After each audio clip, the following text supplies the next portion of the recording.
Bueno, muy buenas tardes a todos. Estamos comenzando Tengan, entonces paren un este poco. nuevo encuentro del ciclo de actualización normativa 2021 de Cooperar. Este es el segundo encuentro. Este encuentro lo vamos a dedicar a trabajar sobre dos resoluciones, la 485 y la 484, que se aprobaron este año. A tal efecto, hemos invitado a dos jóvenes profesionales, Leonardo Chiesa, abogado, y Santiago Cholaquian, contador. Ambos forman parte del equipo de trabajo en el INAES, que están precisamente focalizados en ver cómo renovamos, actualizamos, mejoramos la normativa cooperativa, vinculada sobre todo a todos los temas de fiscalización y cumplimiento de normas y funcionamiento de nuestras organizaciones. Así que en primer lugar, muchísimas gracias a Leonardo y a Santiago por estar aquí. Esta es una charla que tiene que ver bueno, con contarles un poco la interpretación que se tiene que hacer de cada una de las resoluciones y por supuesto de evacuar todas las dudas posibles. La dinámica de trabajo va a ser una presentación a cargo de los dos profesionales que recién les comentaba. En la medida que ustedes lo necesiten, vayan volcando las inquietudes en el chat. Ellos ya están bastante duchos en esto, así que irán viendo las consultas en el chat y las contestarán en el momento o al terminar su exposición. Terminen ellos, vamos a tener un momento de micrófono abierto, digamos, ¿no? Para que pueda cada uno hacer su consulta, emitir su opinión y compartir sus dudas y certezas. Así que sin más introducción, les voy a pedir por supuesto cerrar los micrófonos eh, para no tener dificultades. Y los invito entonces a Leo Chiesa y a Santiago a comenzar con su presentación. Quedamos ahí en la 485 del 2021. Dos objetivos: la digitalización en los procesos, que ello lleva también al cumplimiento de las presentaciones de cooperativas y mutuales. Un dato que nos habíamos encontrado, que no es para esta norma específicamente, pero sí es un dato importante, es que el 18% de las entidades habían presentado balance web para el organismo, es decir, una de cada 5 entidades había cumplido con una obligación que es simplemente llenar un régimen de información en un aplicativo, en este caso del INAES. Pero más allá de esto, como ha surgido, vamos a ver fundamentalmente lo que refiere a asambleas a distancia, lo que refiere a los mandatos, a los cargos, tanto del Consejo de Administración como de la Sindicatura, lo que refiere al voto secreto y, por supuesto, lo que refiere a entidades que renuevan mandatos que se conocen como renovaciones parciales o de tercios, por mitades o tercios. Bien. En ese sentido, el año 2020 nos encontró con la pandemia, como bien habíamos mencionado. La primera resolución del organismo es la postergación de la realización de las asambleas y, por supuesto, la prorrogación de los mandatos vigentes a la fecha hasta que cese la situación de aislamiento social preventivo y obligatorio. Cierto es que en ese momento no existía un horizonte claro, temporal, en donde, hasta donde se extendía la norma, por lo cual era en vez de un plazo, una condición que era que se termine el ASPO para poder volver a realizar asambleas.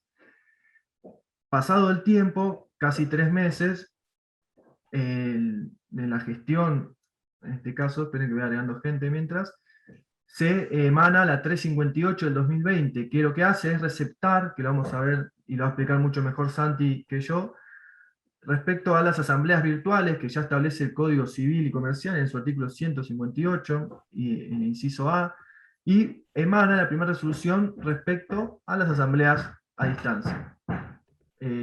Otorga algunos pasos, algunas cuestiones de cumplimiento, también algunos fundamentos doctrinarios respecto a lo que deben cumplimentar las entidades.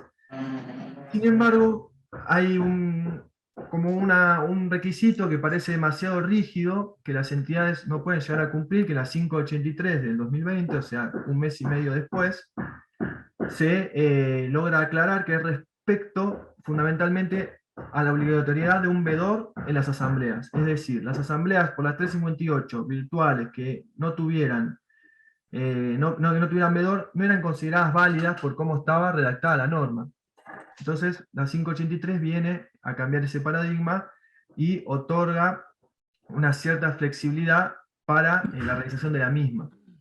Después, por último, más llegando a fin de año, la 1015 aclara y empieza a permitir la realización de asambleas según la condición sanitaria, por lo que se conocían, o lo que se conocen las fases acorde al lugar. Acá justamente recién ingresó una colega, la doctora Marcelari, que hemos discutido bastante esta cuestión, ¿no? Sobre todo el territorio donde ella estaba, que era mucho más rígido, y la dificultad, lo que implicaba no poder realizar la asamblea para renovar mandatos, sobre todo en el caso de cooperativas de trabajo enmarcadas en el fenómeno de empresas recuperadas por sus trabajadores y trabajadoras. Es decir, la necesidad del organismo de poder regular prácticamente uno de los actos más importantes de la vida social, que es poder realizar las reuniones de los órganos sociales. Bien. Fundamentalmente, la resolución la 485 trae aparejado y está esbozado en sus fundamentos cuando lo pensamos y cuando empezamos a discutir. También lo hemos discutido en este ámbito, que ha estado el compañero César, también es un honor, no llegué a decir que esté el doctor Craconia, para mí es un honor, y creo que todo lo que estamos diciendo, obviamente, está de más, siendo él un gran doctrinario y catedrático del derecho cooperativo.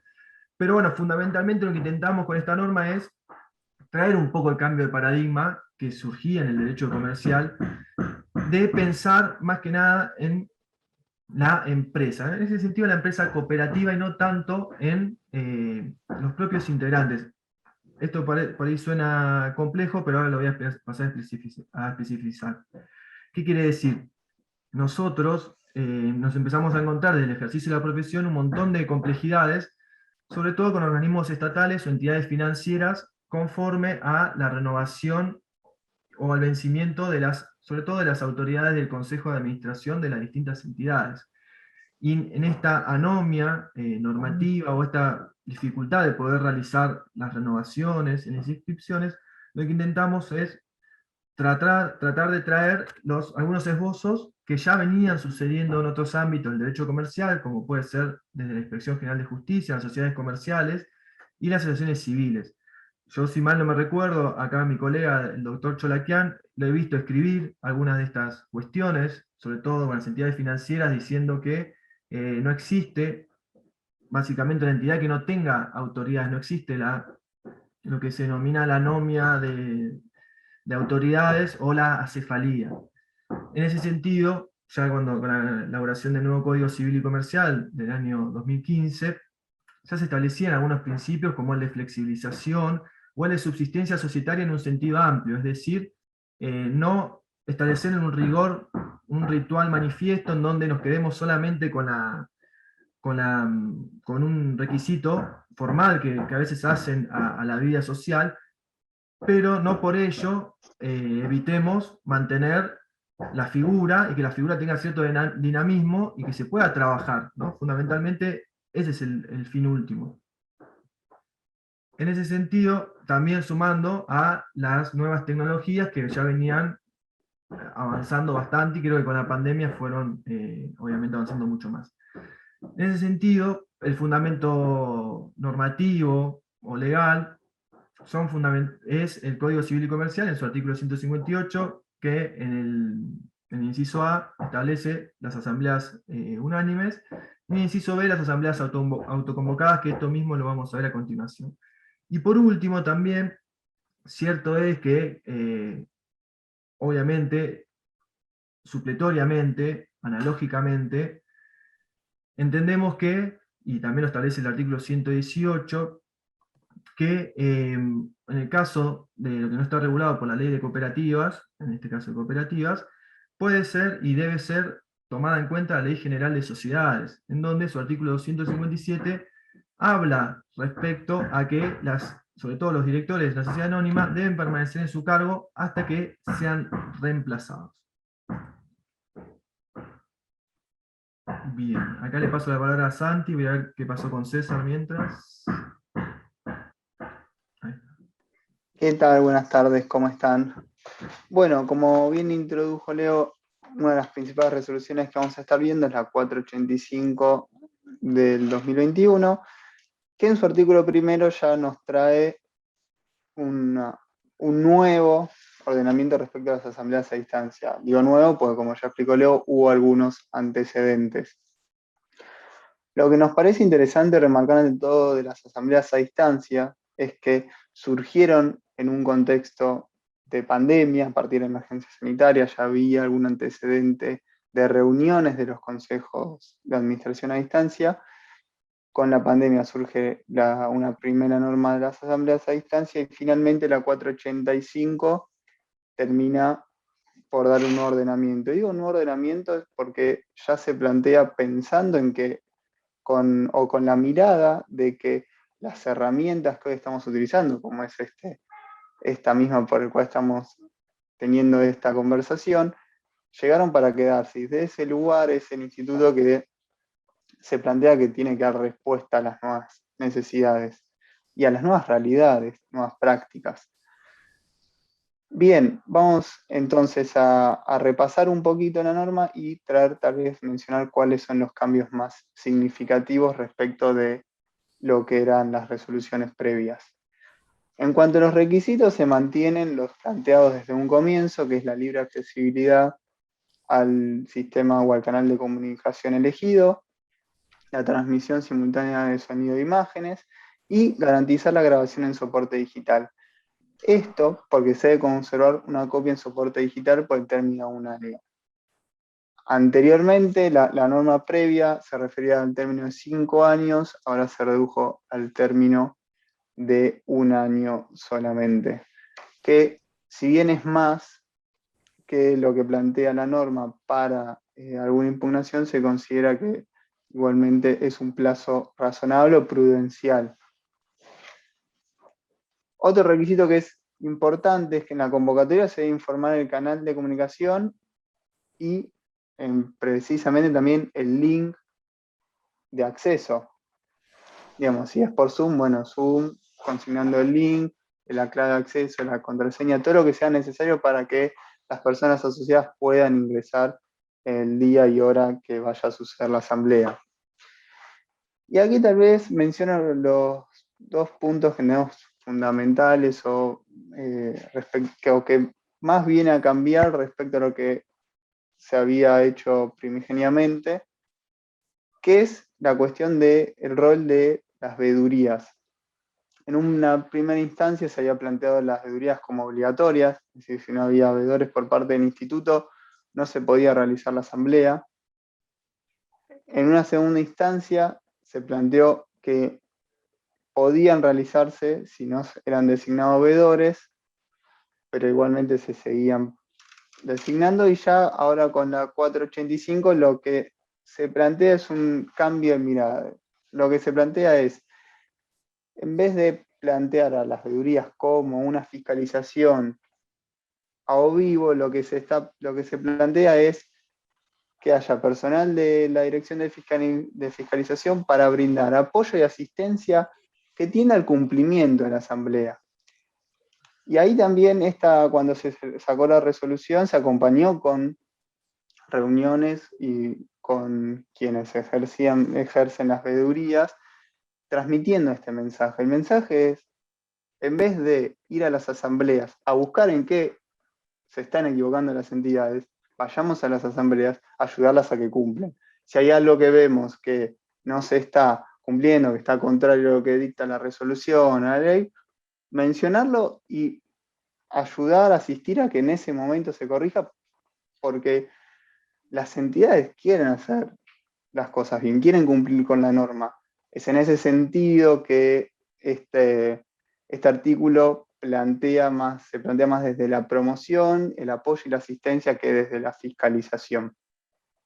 Es también una mirada del instituto hoy en día, que es la promoción en la fiscalización, ayudar, asistir al cumplimiento por parte de las entidades. Y también en esa línea es que se elaboró un manual de buenas prácticas de cómo son de las asambleas a distancia. Bien, aquí comparto el link, igualmente está disponible en el sitio del instituto. Luego, si quieren, lo nos podemos detener y lo podemos revisar. No nos pareció prudente en el medio de la exposición porque tal vez se hace demasiado extensa, pero sí tal vez es interesante hacer un repaso de algunos puntos clave. Y también que sirva de repaso. El primer paso va a ser la convocatoria, que ya vimos los requisitos que debe tener. Fundamentalmente, el link. Y se sugiere también que tenga una mención a la resolución 485. Se convoca a celebrar la asamblea a distancia en los términos de la resolución 485. Una aclaración que consideramos prudente. En el día y horario de la asamblea, se sugiere que se conecten unos minutos antes, también para verificar que a todas las personas asociadas que estén asistiendo les funcione correctamente cámara y micrófono, y no dilatar el comienzo de la asamblea. Entonces, pues, siempre se sugiere unos minutos antes entrar y verificar que todo funcione. Ha llegado el horario de la asamblea, se procede a grabar. Se da la bienvenida y se toma presente. Si acá se viene la instancia de acreditar la identidad, lo que se sugiere, se estira es, si bien la norma permite, dice que la acreditación de identidad será criterio de la entidad, lo que desde la dirección de fiscalización, quienes ejercen, digamos, el personal del instituto sugería e insistía era en que quien es presidente de la entidad vaya tomando presente y las personas a medida que la vayan nombrando vayan mostrando el DNI en la cámara web. Acreditadas las identidades se define el quórum. Recordemos, y esto es importante, si no hay quórum, todo esto está grabado. Se dice que no se tiene quórum y que por lo tanto se espera el tiempo estipulado por el estatuto y se va a la segunda convocatoria. Si tiene quórum, ya estamos en condiciones de sancionar y comenzamos. Y aquí venimos al quinto punto que es interesante mencionarlo, o al menos recordarlo, que es el mecanismo de emisión del voto. La ley no fija un mecanismo de emisión del voto, hay una resolución que sí nos plantea en algún caso el voto secreto, que ya vamos a ver, pero la realidad que encontramos es que en la mayoría de los estatutos no hay mención a cómo es el mecanismo de emisión del voto. Y al no haber mención respecto a cómo es el mecanismo de emisión del voto, siempre ahí se sugiere que sea la misma asamblea la que defina cómo se va a definir, cuál va a ser el mecanismo de emisión del voto. Sí, que puede que sea a viva voz o voto secreto. Es un paso que, de vuelta, fue sugerencias que también tomamos del personal del instituto, porque la verdad es que es un trabajo en conjunto esto, y nos hacían esa sugerencia de, bueno, si el estatuto no lo define, es la misma asamblea la que va a definir cómo emitir y contabilizar los votos. Entonces siempre se sugiere plantear, si se quiere votar a viva voz, proceder a votar eso y después sí ya proceder con la lectura y tratamiento del orden del día de forma normal. Finalizado el orden del día, se termina la grabación. Pero bueno, entonces lo interesante es que este manual de las prácticas, que es lo que se busca es desde el propio instituto brindar herramientas para facilitar el cumplimiento, para resolver algunas dudas que puedan existir. Ya con la resolución renovar van a ver que hay también cartillas y videos que se fueron publicando en esa línea. Bien, sí, pasamos, Leo. Pasamos luego entonces al artículo que se refiere a permanencia en el cargo. Esto, bueno, Leo ya lo introdujo. Teníamos un problema que nace, porque ya lo teníamos tal vez antes de la pandemia, pero que con la pandemia se profundizó, que es el vencimiento de los mandatos de las autoridades. Entonces, con este artículo lo que se pretende es plasmar en una norma el principio de no acefalía. En las entidades, en el resto de las entidades, está explicitado que permanece en el cargo hasta su renovación. En el caso de las cooperativas y mutuales, esto no estaba claro, y por eso con la resolución lo que se viene o lo que se busca es traer certidumbre, darle fuerza a este principio que ya está presente en el derecho comercial. Y también un poco ahí la lógica es, bueno, herramientas que existen en el derecho comercial, que otras entidades aplican, y que no hay motivo por el cual no podrían aplicarse a cooperativas y mutuales, digamos, siempre que se estén cumpliendo con los principios, en particular aquí los principios cooperativos. La búsqueda es incorporar, digo, son herramientas interesantes que tienen que ver con un avance o nuevas miradas del derecho. Entonces, con esta resolución lo que se busca es traer certidumbre para facilitar determinados trámites que en el día a día de las entidades. Bien.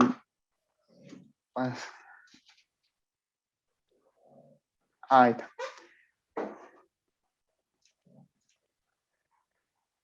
Bien, bueno, el otro punto que tenemos aquí es el voto secreto, como un poco ya lo habíamos adelantado. La resolución, la 485, también lo que viene a hacer es eliminar el voto secreto en la asamblea de cooperativas, en cooperativa de trabajo. Puede suceder que el estatuto plantee el voto secreto. En esos casos se deberá respetar lo que dicta el estatuto. Lo que se busca aquí es que desde el instituto no limitar o no ir por encima de tal vez la voluntad de las cooperativas, porque hay una problemática con la que nos encontramos en que cooperativas, tengamos presente que cooperativa de trabajo pueden ser 6, 7, 8, ahora incluso de 3, son entidades a veces pequeñas que se conocen entre sí, que se juntan en una ronda, levantan la mano y así toman las decisiones, y había una imposición por parte del instituto que decía que el voto debía ser secreto. Entonces, plantea esa problemática, lo que se resuelve es eliminar el voto secreto. Se mantiene, sin embargo, para lo que son las asambleas de distrito. Estaba bien leyendo la consulta de Marcelo, justo había visto que justo preguntaba por el voto secreto. Insistemos en esto, si el estatuto plantea el voto secreto, se mantiene el voto secreto porque está en el estatuto de la entidad. En todo caso, ahí lo que es sugerible es proceder o avanzar en una modificación del estatuto, pero hoy los modelos no lo plantean. Entonces eso es importante, esa aclaración. Recordemos, la ley no lo plantea, ya la resolución tampoco, el estatuto tampoco, la idea es que quede en potestad de la asamblea.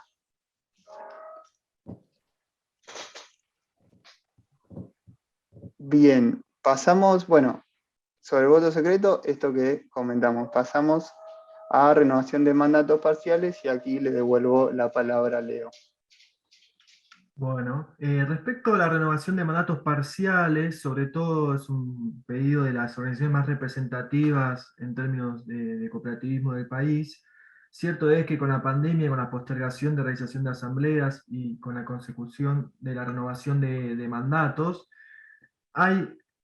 hubo como un corrimiento en lo que es la sucesión del mantenimiento de la parcialidad de la composición de los órganos de administración y de fiscalización. Es decir, si son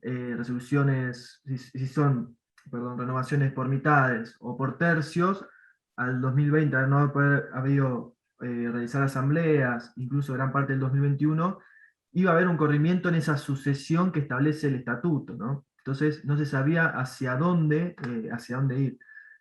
Entonces lo que establece el estatuto es decir, bueno, la norma es cuando suceda la próxima asamblea, sea porque exista la posibilidad sanitaria, o sea porque opten por un método de votación, como bien explicó Santi, mediante mecanismos telegráficos o la virtualidad, lo que deben garantizar es el mantenimiento de esa sucesión conforme lo establece el estatuto.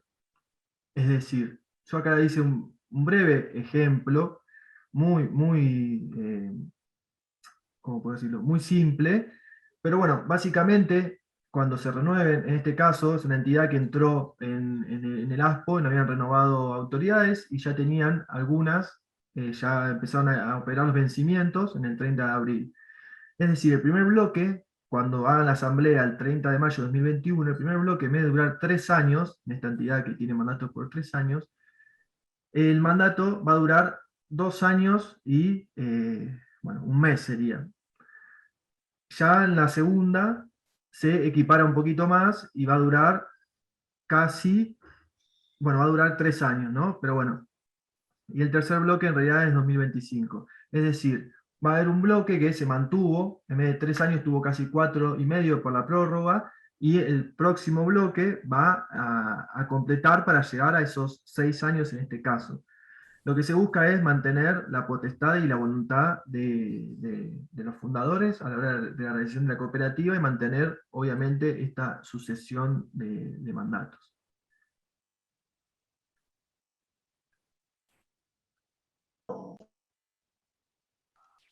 Bien,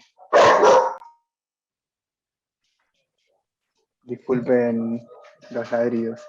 Bien, retomo entonces con la resolución 1021 que la incorporamos, ya que estamos conversando sobre los órganos de gobierno, nos parecía interesante ya también traer la novedad que trae esta resolución de las asambleas autoconvocadas de forma unánime.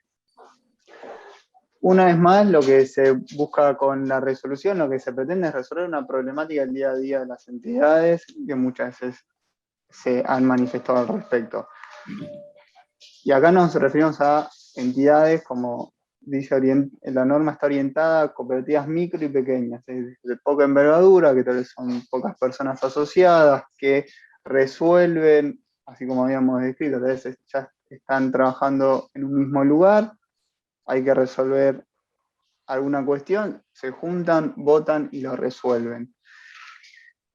Y a veces estaba el problema de que necesitan rápidamente resolver algún tema, por ejemplo, para presentarse algún proyecto, alguna convocatoria, y había que hacer todo el circuito de presentación pre-asamblea para tratar el tema y después la presentación post. Lo que se pretende es resolver eso, es adecuar la norma a la realidad de las entidades, siempre dentro del paraguas lo que son los principios cooperativos. O incluso al ser de forma unánime, lo que también entendemos es que se está promoviendo la participación de los asociados, digamos. No puede esa asamblea suceder sin que esté el 100% de las personas asociadas presentes. Entonces entendemos que se cumple con los principios cooperativos y facilita la vida de las entidades, por lo tanto, se ve con buenos ojos adoptar esta norma, que de vuelta, como mencioné anteriormente, es una herramienta que existe en el derecho comercial. Entonces, lo que se hace es traerlo para el sector. Nuevamente, la búsqueda es si hay herramientas ya existentes en el derecho comercial, ¿por qué no utilizarlas para nuestras entidades siempre que se cumplan con los principios cooperativos y sirva? Un breve repaso, como para que quede clara la herramienta, o el instituto, mejor dicho. Se tiene que cumplir con la presentación de documentación post-asamblea ante el órgano local y ante el INAES. O sea, lo que se está eximiendo es la documentación pre-asamblea, pero el post-asamblea se mantiene. Y en esa oportunidad, por ejemplo, si se tratan los estados contables, habrá que presentar también los estados contables. Los trámites, el trámite a distancia ya contempla la posibilidad de cargar los estados contables, por ejemplo, en el post-asamblea, por lo tanto eso ya está para darle curso. Como bien dije, tiene que estar presente el 100% de las personas asociadas. Aquí y en este punto es tajante. Si somos 7 y hay alguien que está enfermo y decimos los 6, no es válida esa asamblea. Tienen que estar las 7 personas presentes para evitar precisamente que alguna persona se vea excluida de las decisiones. Y lo que sí tiene que haber unanimidad en el orden del día a tratar, no en las resoluciones. Esta distinción es importante. Es decir, hay unanimidad en qué temas vamos a tratar. Luego la resolución puede salir no hace falta que sea por unanimidad, puede salir por simple mayoría. Esa distinción nos parece relevante destacar. Esperamos que esta sea una herramienta que se adopte y de vuelta facilite la vida de las entidades. Siempre la búsqueda es esa.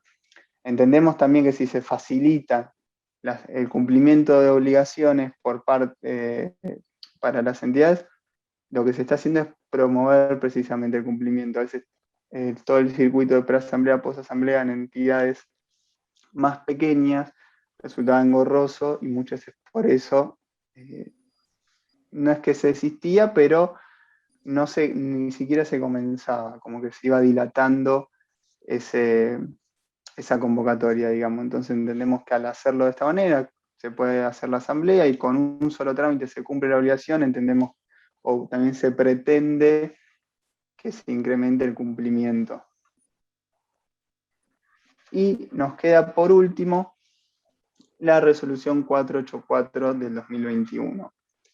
Ya nos vamos del ámbito de los órganos sociales y nos metemos de lleno en lo que es el Fondo de Educación y Capacitación Cooperativa. Bien, ¿qué es lo que hace la 484-21? Es prorrogar la resolución la 144-2020 mientras duren las medidas de prevención en el marco de la emergencia sanitaria. Recordemos, la resolución 144-2020 autoriza a utilizar el fondo para apoyar y o financiar proyectos propios o acciones asociativas con destino específico para las necesidades originadas por la pandemia de COVID-19. Una distinción importante respecto de la 484 respecto a la 144. La 144 decía por el año, es decir, por el año 2020, la 484 ya está planteada en términos de mientras dure la emergencia sanitaria. Por lo tanto, si las medidas de prevención continúan a enero, por ejemplo, bueno, también se podrá seguir aplicando en ese sentido. Y lo que sí nos plantea la resolución es que debe usarse en los municipios donde la entidad tiene sede social o sucursales. Esto también es importante porque si, por ejemplo, nuestra entidad está radicada en la Ciudad de Buenos Aires, pero hacemos una acción en el conurbano, no aplica en ese caso. Este es un punto que tal vez pasa de largo, pero es importante mencionarlo. Tomé este ejemplo, pero hay incontables ejemplos. Así que cuidado con ese punto porque es solamente el municipio donde está la sede social o tenemos sucursales. Buenísimo. Hay una cosita que me estaban preguntando, me di cuenta, me estaban preguntando por privado y yo respondía al general respecto a el link. Bueno, ahora si quieren lo compartimos, pero algo que no dijimos es respecto a los veedores en las asambleas a distancia. Es un cambio de paradigma, ¿no? Se entiende que los veedores, lejos a lo que es una inspección desde el punto de vista más fiscalizatorio, son facilitadores respecto a las asambleas a distancia. Entonces ese cambio de paradigma el veedor tiene que ser un facilitador y un promotor de las buenas prácticas respecto a la celebración de asambleas. Así que, bueno, nada, quería agregar eso porque justo me estaban preguntando y me di cuenta que era por privado. Así que, bueno, les agradecemos. Esta ha sido la presentación. Si les parece, podemos abrir obviamente a preguntas, consultas, sugerencias y demás. Y agradecerles por el espacio, por el tiempo y por la atención que nos han brindado. Muchas gracias. Bueno, muchas gracias Santiago, muchas gracias Leonardo. Todavía estás compartiendo, ahí está, perfecto, sí, nos vemos las caras de nuevo, aquí estamos todos. Yo creo que hay muchos temas para conversar y preguntar.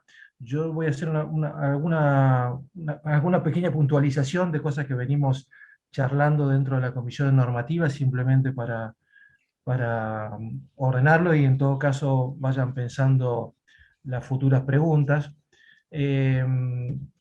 Para repasar un poquito, A ver, ¿dónde estaba? Ay, ay, bueno, se fue. Bueno, no. Ahora no sé qué pasó con la máquina, iba a compartir algo, pero me desapareció.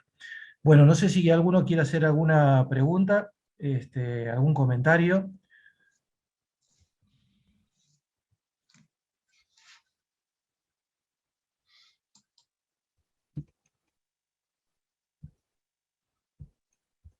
Bueno, entonces voy a buscar lo que les quería mostrar. No sé, estos caprichos que tienen estas máquinas que a veces no te muestran lo que querés compartir, que nunca lo voy a entender. Bueno, les voy a mostrar lo que puedo compartir, ya que acá hay un temita bastante complejo que tiene que ver con el artículo 5 de la resolución 485 del 21, que recién comentaba Leo y me parece, a mí la verdad que me costó bastante comprenderlo, y entonces, bueno, yo hice un cuadrito para entenderlo yo y quizás a ustedes les pueda servir. Eh, cuando en el 2020 no pudimos hacer las asambleas, surgió la inquietud de muchas cooperativas que cuando hiciéramos la asamblea el 2021, o cuando lo pudiéramos hacer, íbamos a tener que renovar una parte importante del Consejo de Administración, ¿no? Supongamos que tenemos un Consejo de Administración que se renueva por tercios, íbamos a tener que renovar 2 tercios, y eso de alguna manera hacía un poquito más frágil, digamos, la institucionalidad de nuestras organizaciones. Entonces, en función de eso, se dijo, este artículo 5 intenta o da una respuesta a esa situación. Entonces, como yo no terminaba de entender bien cómo quedaban los números, armé esto y yo se los comparto. Supongamos que la cooperativa es una cooperativa que cierra, ¿no?, el ejercicio el 31 de diciembre. Estamos en el 2020, no podemos hacer la asamblea, llegamos al 2021 y tenemos que hacer la asamblea que corresponde al ejercicio del 2019 y al 2020, ¿no? Entonces, cuando vamos a hacer esa asamblea pasa lo que muestra la primer columna, digamos, ¿no? Es decir, tenemos un tercio de los consejeros que tienen 4 años ya de mandato, porque tienen los 3 años que ya tenían en el 2020, más el año que se le agregó ahora. Y tenemos otro segundo grupo que también tiene 3 años de mandato, y otro de 2 años. Es decir, hay 2 tercios del Consejo de Administración que ya tienen los mandatos cumplidos. Uno podría decir, bueno, tenemos que renovar esos 2 tercios. No, lo que nos dice esta resolución es renueven nada más que los que tienen 4 años, digamos, que es el primer tercio que había que renovar. Y el resto sigue cumpliendo, digamos, sigue cumpliendo su función en el Consejo de Administración. Llega el año 2022, donde voy a tratar el ejercicio 2021, que es el ejercicio, es la segunda columna que yo les muestro acá.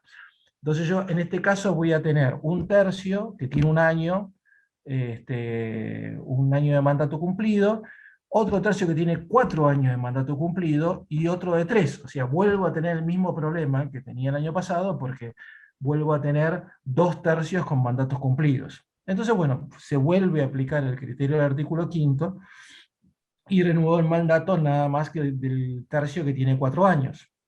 Y así llegamos al 2023, año en que trato el balance del ejercicio 2022. Y ahí me voy a encontrar con que tengo un solo tercio con el mandato cumplido, sobrecumplido, porque en realidad ya tiene 4 años, y los otros 2 tercios han cumplido 2 y 1 año. Y finalmente, entonces, en el 2024, cuando voy a tratar el ejercicio 2023, ya me voy a encontrar con la situación, previsible, digamos, la situación normal, que es que voy a tener un tercio con 3 años, un tercio con 2 años y un tercio con 1 año. O sea, que todo este desfasaje se va a ir acomodando en la medida que efectivamente podamos hacer la asamblea del 2021, se va a ir acomodando. Recién en el 2024, digamos, me voy a encontrar con una situación normal o como la veníamos trabajando. Bueno, espero que eso les haya servido quizás para entender un poco ese artículo 5, que es un artículo medio complicado y está redactado además de una forma media torcida, pero puede servir para entender. Perdón, ¿puedo hacer una pregunta? Sí, no sé quién sos, porque no te veo la cara y Soy... aparece un número nada Ah, más. ¿no aparece mi cara? Una No aparece cosita, tu cara ni estaba, tu nombre, aparece un número, así que Ahora. sos de Ah, la porque no CIA. llegué a poner el ID, porque estaba. Bueno, Entonces entré directo, estaba pero dale, con un presentate tema acá en nomás. mi casa. Yo soy de Cooperativa Concred, que es una Ah, cooperativa bien. de crédito. Sí. Entonces, ¿qué pasa? Nosotros hicimos la reunión por Zoom para la renovación de las autoridades y demás. Después, a medida que pueden venir los asociados a firmar, bueno, han venido y demás. Pues como somos esenciales, estamos trabajando. Entonces, eso es lo que no me quedó claro con este tema del arte, cómo se renovaron los mandatos. Hay mandatos porque el presidente sigue siendo el mismo, se va renovando por unanimidad, se aprueba que sea el mismo y demás. O sea, no tuvimos todo este conflicto que hablabas vos recién con este cuadrito. No, claro, esto ocurre cuando no hiciste la asamblea. Es Ah, decir, cuando no hiciste en el cuando no se marco, hizo ni siquiera por Zoom. exactamente, es decir, con el Ah, marco de la resolución 145 del 2020, que es una resolución que todavía está vigente, están postergadas las convocatorias, entonces no hago la asamblea, y cuando no hago la asamblea me ocurre ese pasaje que está estábamos bien, hablando de Si está venís bien. haciendo la asamblea todos los años, por supuesto, no tiene ninguna Ah, bueno, importancia la el de artículo 5. 2020 sí se hizo mucho después porque estábamos ahí, sí, en junio, no me No, acuerdo, bueno, pero en pero 2021, que fue este abril, bueno, se hizo por Zoom. Entonces, pero bueno, se fue haciendo, digamos, por eso, la situación es cuando tenés una cuando no se asamblea hace, que te ha salteado una asamblea, digamos. Eso es está esa bien, es la situación que busca resolver. está bien. Perdón, Sí, César, ahí, sí, Carrizo, Carrizo, dele puedo Carrizo. hablar. ¿Cómo El no? tema es el siguiente. Lo que rige es la ley y el estatuto. El hecho de que las asambleas se hayan suspendido por la pandemia o por la dificultad para activar el voto secreto, etcétera, etcétera, etcétera, lleva a esta situación concreta que te voy a plantear. Llega el 2022, el Consejo ha aprobado sus memorias, es decir, ha aprobado lo que va a presentar a la Asamblea en los distintos periodos, incluido su memoria y su balance certificado por profesionales, etcétera. Es decir, la vida ha seguido, pero sin Asamblea. Todos los mandatos terminan para la asamblea que se va a hacer en el 2022, que de pronto va a ser presencial y supera el problema del voto secreto y todo lo demás. No tiene, para mi opinión, ningún sentido no renovar totalmente la totalidad de los mandatos vencidos, porque eso no le produce a la organización ningún problema, dado que en el caso particular de federaciones, los que deciden quiénes van a ser sus integrantes son las entidades de base. Y no es razonable seguir manteniendo cargos donde puede haber habido mandatos en los cuales ha fallecido, incluso como ocurre, el que tiene un mandato teóricamente vigente, pero él ya no está. De modo que renovar después por tercios, de modo gradual, no ayuda a nada, no sé hasta dónde es constitucional ir más allá de lo que manda el estatuto y la ley, y simplifica la solución el hecho de que se renueven los cargos sin prórrogas que terminan siendo artificiales, porque incluso la organización que lo designa al representante puede haber cambiado su representante, desear cambiarlo e impedirle que lo haga, o mantener una artificial prórroga teórica, no aporta a la salud de la organización. Y si la organización decide, como lo puede decidir, renovar totalmente sus miembros ¿por qué vamos a aplicar una resolución interpretativa que va más allá del estatuto y de la ley? No tiene ningún fundamento, incluso sería impugnable, porque no tiene defensa. Es decir, yo estoy de acuerdo en que si hay una situación de excepción, la entidad que tenga esa situación de excepción la plantea el INAES, la fundamente legalmente, explique las imposibilidades que le crea una renovación demasiado masiva, pero no podemos manejar temores teóricos. Yo creo que hay que dejar funcionar la realidad como la ley y el estatuto manda. Y si la entidad, llegada a esa situación de que han pasado, como nos ocurre a nosotros incluso, que los mandatos estarán vencidos el 31 de diciembre de este año, el año que viene renovará todos sus cargos sin ningún problema. Si los llegara a tener, bien, pero si no, no veo el tema de que haya que sujetarse a una resolución cuyo fundamento es de buena voluntad, pero que no considera las situaciones de acefalías, las situaciones de fallecimiento, las situaciones de renuncia.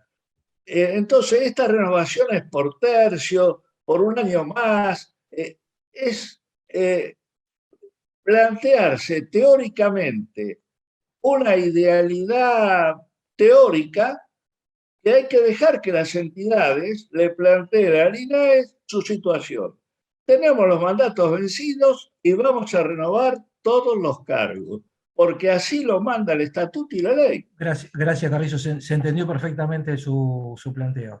Lo que dice Carrizo es una crítica a la resolución. Es decir, esto es un tema que precisamente se discutió y se sacó esa resolución porque había gente que pensaba de otra manera. Digo para que quede claro, digamos, una crítica a la resolución. La resolución surge precisamente por muchas cooperativas que planteaban esta necesidad, que opinaban diferente precisamente al planteo que nos hace el contador Carrizo. Esto se discutió precisamente en estos términos, y se entendió que para tener un criterio homogéneo hacía falta esta resolución de estas características.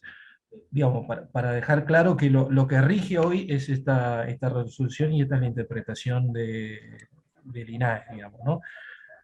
Santiago, ¿querías decir algo? Sí, además de lo que mencionaste, que digamos era un pedido concreto de parte de las entidades, por otro lado, quienes quieran renovar completamente lo pueden hacer. Así que eso es importante mencionarlo. Digamos, sigue vigente la 20337 cuando dice que se puede remover a consejeros por asamblea y se puede renovar completamente si así lo desean. La búsqueda es traerle certidumbre a las entidades que tal vez no prefieren no hacerlo, y bueno, adaptarse a este esquema que propone la resolución. No es excluyente una cosa con otra.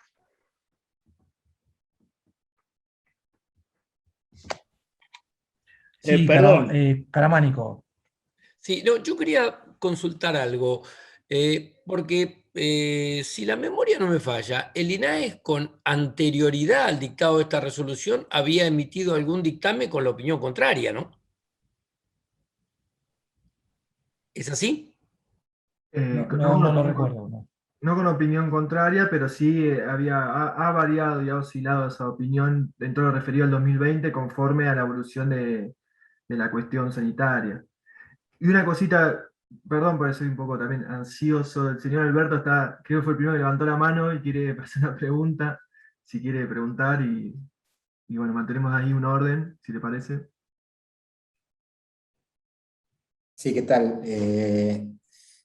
No era determinante, y como quedó en esto de renovación de mandatos, no quería interrumpir.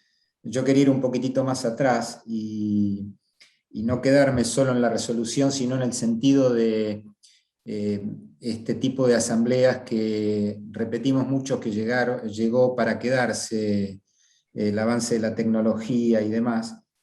Y pensando en esto, me venía la duda de la posibilidad de mantener este tipo de reuniones en forma mixta.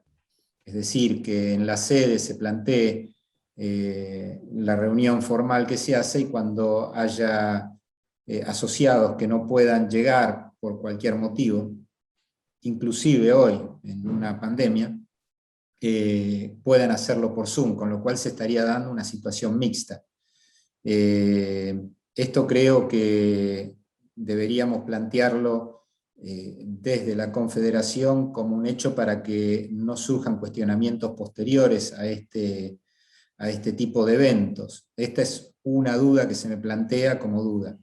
Me parece que ayudaría mucho en cuanto al funcionamiento, a la mayor participación, le daría un carácter más democrático por la amplitud que podría tener la presencialidad en forma virtual. Y por otro lado, pero ya salto y quizás nos metemos en otra problemática que es para resolverlo de otra manera, cómo se resuelve el tema de distritales, ¿no? En donde tenemos zonas que quizás hay que hacerla por Zoom, zonas que se puede hacer presenciales.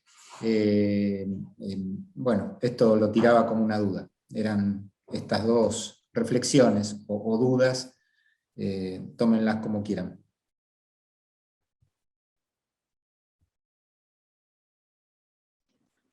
Gracias. Roberto, ¿cómo estás? Bueno, respecto a de la asamblea de esta modalidad mixta, el manual de buenas prácticas ya contempla un modelo de acta con esa modalidad.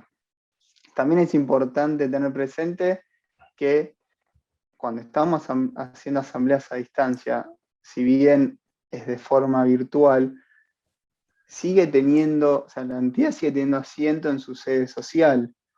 Digamos, alguien donde, las actas las vamos a volcar en los libros que están en la sede social, y después vamos a ir a juntar las firmas donde está la sede social. Digamos, todo esto también lo traigo para mencionar que es posible, no está limitado.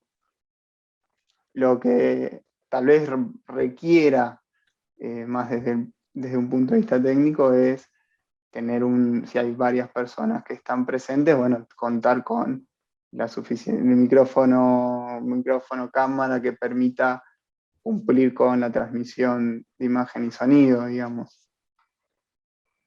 Porque tal vez la cámara de la notebook capta poquito, hay que hacer algún ajuste, pero por supuesto.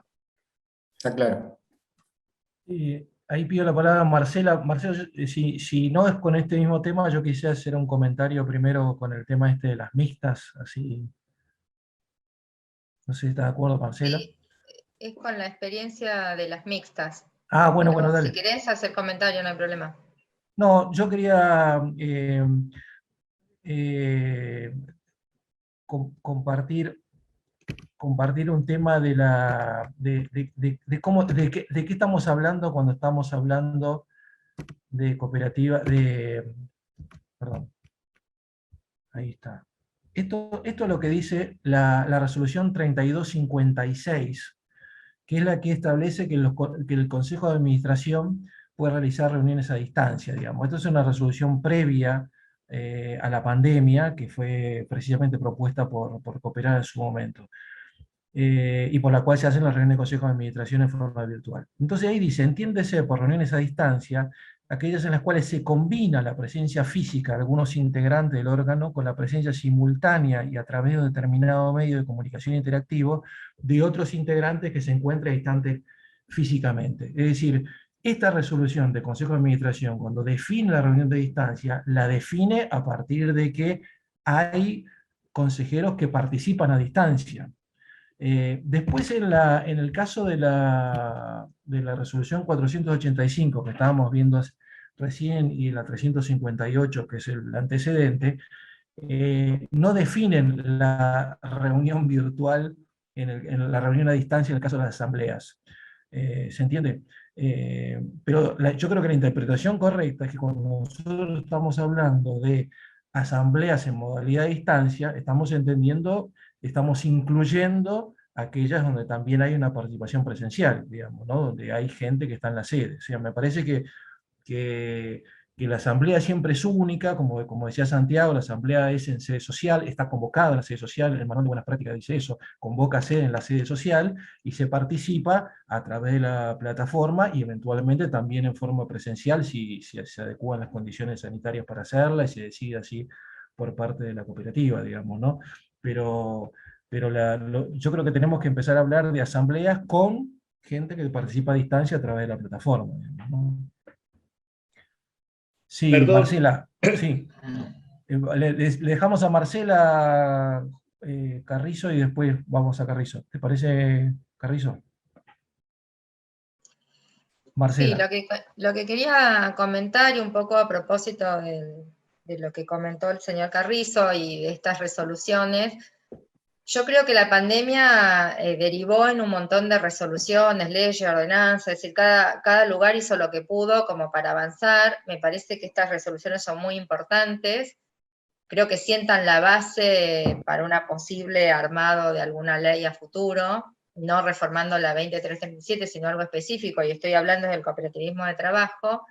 Claro que si le vamos a buscar lo finito de lo finito de lo finito, y estoy hablando ya desde el punto de las recuperadas, siempre hay algo que no nos va a atar o no nos va a coincidir, pero tenemos que tratar de que esto nos ayude a seguir adelante con las cooperativas, a seguir con las formalidades, con las asambleas. Nosotros tuvimos la experiencia con la asamblea mixta virtual de la hoja, y la verdad que hablando esto del rol de los veedores, fue fundamental cómo los veedores de INAE nos ayudaron a salir adelante con esto, que era muy difícil. Por eso yo preguntaba antes respecto al voto cuando es mixta y es virtual, porque estaban los asociados de San Ignacio en la planta y los asociados de Rosario en la planta de Rosario, con una conexión, y algunos temas decidieron a mano alzada, por consejo del veedor también, pero había que votar 2 temas que para ellos eran muy sensibles, que era la apelación de exclusión, y querían hacerlo de manera secreta. Y la asamblea es soberana y se hizo así, digamos, eligió una junta escrutadora en ambos lados y votaron de manera secreta. Me parece que hay que también ponerle, más allá de que obviamente estamos en la parte legal, pero la buena voluntad en esta época es importante, porque si no, no podemos avanzar nunca. Claro, reitero, que si miramos desde lo finito, desde lo puntual, bajamos de la Constitución para abajo, y va a haber alguna cosa que a veces nos cierra, pero tenemos que tratar de seguir adelante, sobre todo las de trabajo, que son las que hasta ahora, entiendo que esto se modificó en los modelos tipos, hasta ahora teníamos todo el tema del voto secreto, y eso era un gran impedimento, y fuimos las últimas tipo de cooperativa en ser autorizadas para hacer las asambleas. Así que yo la verdad que festejo estas resoluciones porque han ayudado a avanzar muchísimo. La verdad que eso quería decir. perdón, Gracias, Marcela Carrizo. sí. Yo creo haber interpretado y coincido, si no me equivoco en el enfoque, con lo que señaló Santiago Cholaquian en cuanto a que si la entidad tiene que sujetarse a una resolución de buena voluntad como la que estamos mencionando, y en base a ella algunas de sus decisiones asamblearias pudieran ser impugnadas, estamos en problemas que no es precisamente lo que el INAES y la Confederación desean que se logre. Pongamos por caso que manejamos estas prórrogas que parecen ser obligatorias, y yo no creo que sea legalmente válido eso, pero no quiero entrar en un tema simplemente polémico, sino plantear el hecho de que se pueden producir renuncias o decesos en gente cuyo mandato está vigente, y entonces yo tengo que renovar la del primer tercio. ¿Y qué hago con los que con mandato vigente ya no pueden seguir, renunciaron o estar en conflicto y vaya a saber qué otro tipo de situación puede darse. Pensemos además que una cooperativa que por alguna razón, sobre todo pandémica o de circunstancias de su propia objeto social, se encontrara inactiva. Entonces, la inactiva que reinicia, y naturalmente hace rato que tiene todos los mandatos vencidos, tendría que empezar nada más que con un tercio. Entonces, si la que se reactiva puede renovar todo, ¿por qué la que tiene todos los mandatos vencidos no puede renovar todo? Yo voy a hacer la consulta y de todos modos creemos que es importante precisamente la perfección doctrinaria, el mejoramiento de las resoluciones, que de pronto podrían convertir esta resolución tan importante en una alternativa, pero no en una imposición que crea una necesidad de encuadramientos de mandatos por tercios o por mitades, con casuísticas que son absolutamente imprevisibles y diversas y que no están en la resolución resueltas. Entonces yo creo que la resolución podría tener una resolución complementaria que dijera que esta resolución procura auxiliar y facilitar, pero los que tienen problemas para cumplir con el estatuto y con la ley en los mandatos vencidos, que lo soliciten y se lo aclaren al INAES, que seguramente les hará las respuestas que corresponden y que siempre han sido razonables. Por eso, y para no estirar el tema, nosotros como federación, creo, lo va a tener que resolver el Consejo, haremos la consulta pertinente para poder realizar una renovación total, porque no olvidemos que en muchos casos lo que es difícil es conseguir dirigentes, de modo que lo más probable, en el caso particular nuestro, el 80% de los dirigentes designados por las entidades de base en la federación van a ratificar sus miembros. Y si no, veamos la composición de la confederación.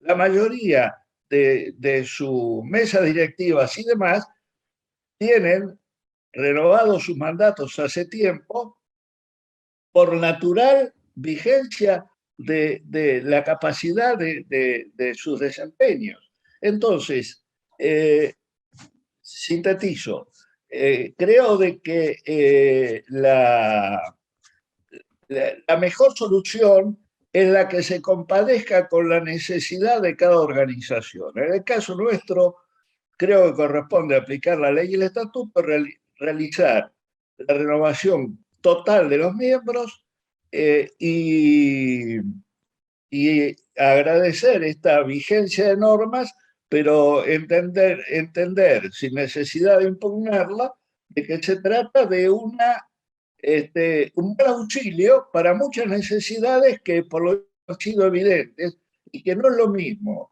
en niveles de primero, segundo o tercer grado de integración. Nada más.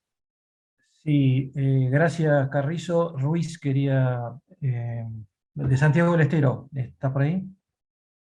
Habías pedido la palabra.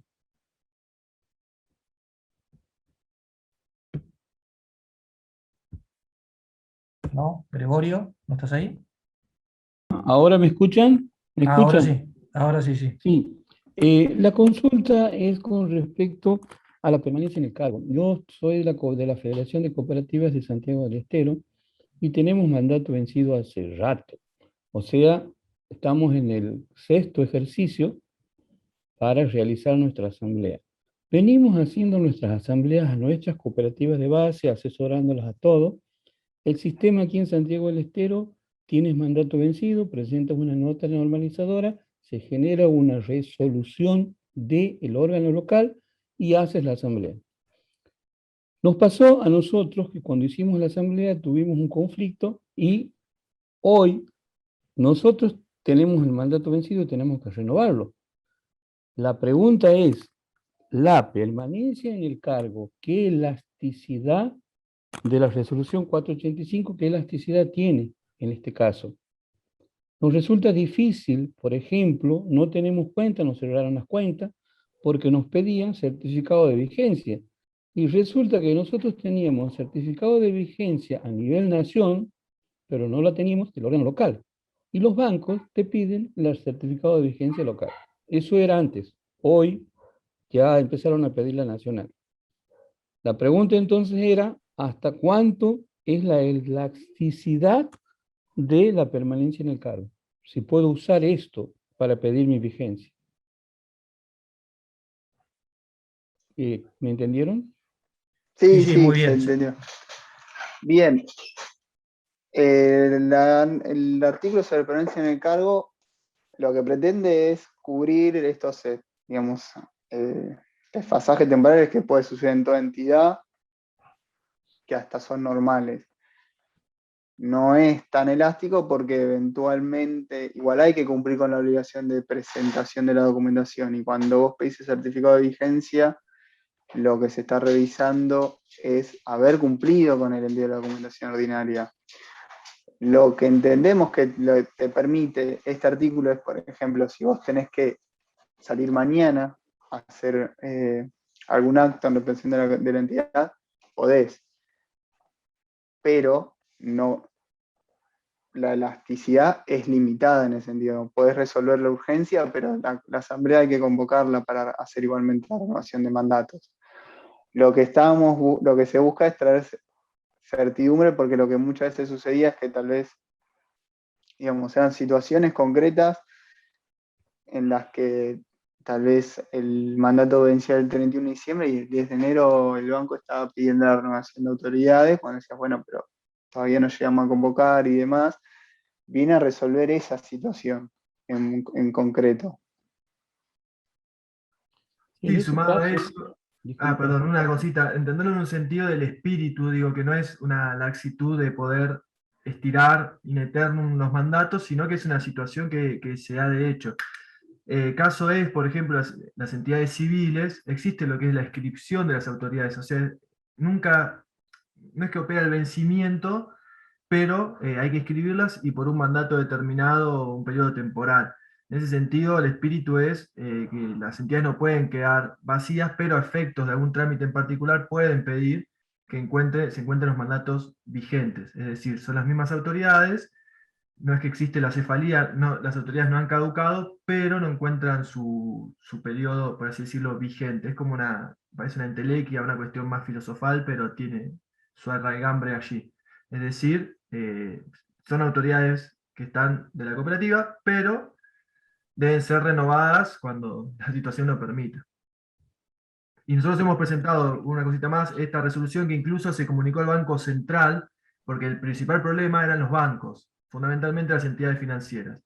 Y el Banco Central está comunicado de esta resolución y lo ha receptado favorablemente en determinados casos. Obviamente, si una entidad aparece sin renovación de mandatos durante 5 o 6 años, creo que está en su derecho de pedir que haya una renovación para garantizar la efectiva acreditación del vínculo asociativo y del vínculo como consejo de administración. No sé si queda claro. Sí, ese sentido. perfecto. Muy bien, muchas gracias. ¿Alguien tiene algún comentario más? ¿Pregunta? Bueno, ahí Babestrello planteó el tema de las asambleas distritales. Esto es un problema de las cooperativas grandes. Muchos de ustedes son parte de cooperativas grandes que precisamente en el momento sanitario, de complejidad sanitaria que tenemos ahora, realizar todas las asambleas distritales, que muchas veces no se pueden hacer en forma, que es complicado hacerlo en forma virtual, por el tipo asociado, etcétera, hay que hacerlo en forma presencial, a veces no se puede. Y como las asambleas distritales tienen como función exclusivamente la renovación, el elegir los delegados para la asamblea de delegados, nosotros estamos discutiendo la posibilidad de flexibilizar esto. Esto es un tema de discusión hoy con el INAES a los efectos de ver la posibilidad que sean prorrogados en función de la emergencia los mandatos de los delegados, digamos, ¿no? Esto es Esto es un planteo, pero bueno, que estamos intentando en diálogo con el INAEF de encontrar una solución, porque la verdad que es una complejidad agregada esta, y entendemos que así como se puede prorrogar el mandato, como estamos hablando en estos términos, del consejero o del síndico, en el marco de lo que establece la resolución 485, bueno, el mismo criterio se puede utilizar por los delegados. Esto todavía no está en firme, digamos, ¿no?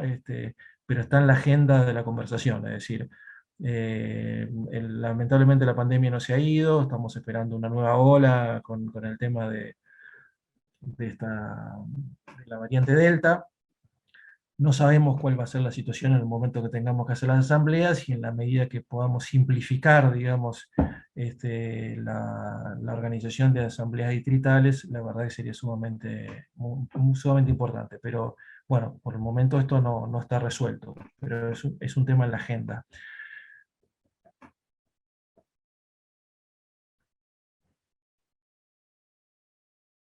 Bueno,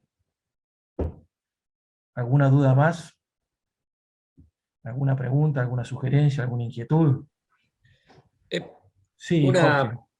Una pregunta, creo que Santiago la contestó hoy, le hizo referencia al tema y quiero a ver que me quede claro por lo menos. Eventualmente, la aplicación de la segunda parte del artículo 5 de la resolución 485 podría ser, digamos así, no cumplir esa sucesión de reemplazo si la cooperativa resuelve directamente reemplazar, por ejemplo, los 2/3 cuyos mandatos estarían vencidos a esta época, teniendo en cuenta que el año pasado y no se hicieron asambleas. No sé si soy claro. Nuestra interpretación es que sí, porque la ley lo establece. Y la ley No, es porque los superior a la términos, resolución. Es superior a la resolución. son imperativos, pero bueno.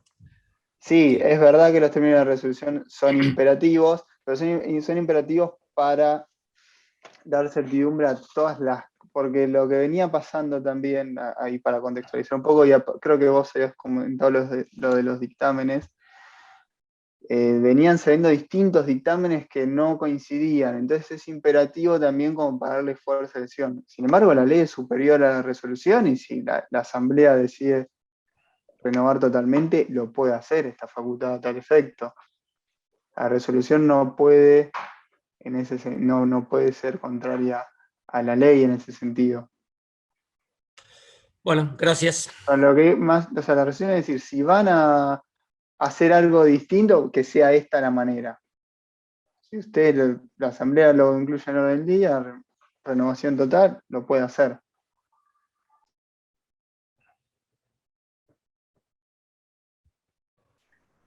Bueno, muy bien. Yo le voy a mostrar ahora voy a poder compartir lo que recién no pude, y es un cuadrito simplemente para sintetizar un poquito el tema de las resoluciones que hemos estado charlando ahora, y de algunos temas que venimos conversando en la Comisión de Normativa, simplemente como última reflexión. Nosotros, como les comenté, antes de que surgiera la pandemia, se aprobó la 3256 del 19, que habilita reuniones a distancia con al menos un tercio presencial en el caso de los consejos de administración. Después cuando comienza la pandemia, aparece la resolución 146 del 20, que permite que las reuniones de consejo de administración todos puedan estar a distancia, pero solamente mientras ocurre el COVID, ¿no? Entonces, esta es la situación hoy vigente. O sea, en principio, si no modificamos esto, cuando termine el COVID, tendríamos que tener las reuniones de consejo de administración al menos con un tercio. Yo creo que eso va a ser modificado, porque en función de toda la experiencia adquirida rápidamente en estos 2 años, la verdad que no tiene ninguna justificación. Eso respecto al consejo de administración. Junto con la 146 del 20, la misma reunión del consejo de administración, se decide al principio postergar las convocatorias a las asambleas con la 145 del 20, que todavía está vigente. Todavía está vigente esta resolución 145 del 20, que posterga las convocatorias, y la que de alguna manera funciona como aclaratoria, la 145, que es la 1015, ¿no? Que aclara que si están dadas las condiciones sanitarias, las asambleas se pueden hacer. Estas dos resoluciones están todavía vigentes. Y a esto se suma después la posibilidad de las reuniones a distancia, que fue en primer lugar habilitada por la resolución 358 y modificada por la 583 para el momento del COVID, digamos, para el momento de la pandemia, y después viene esta resolución que comentamos hoy, que es la 485, que deroga la anterior, que está habilitando las asambleas de distancia para siempre, digamos, que significa un cambio drástico en las cosas que venían y cómo veníamos funcionando nuestras organizaciones. O sea que esta es la situación actual, digamos, ¿no? Tenemos reuniones de consejo de administración que las podemos hacer virtuales en forma plena. Yo creo que deberíamos modificarla para que podamos no atarnos a este tercio presencial. Y tenemos ya las asambleas a pleno para hacerlas a distancia con todas las aclaraciones que hicimos durante esta reunión. Y por supuesto, el tema de las asambleas presenciales lo podemos hacer, pero está claro además que la 145 todavía está vigente, así que nosotros también estamos habilitados a postergar las convocatorias aún en función de la complejidad que podamos tener para la organización de la asamblea. Bueno, quería compartirles eso como para tener un pantallazo de todas las que están vigentes vinculadas a estos temas, digamos, ¿no?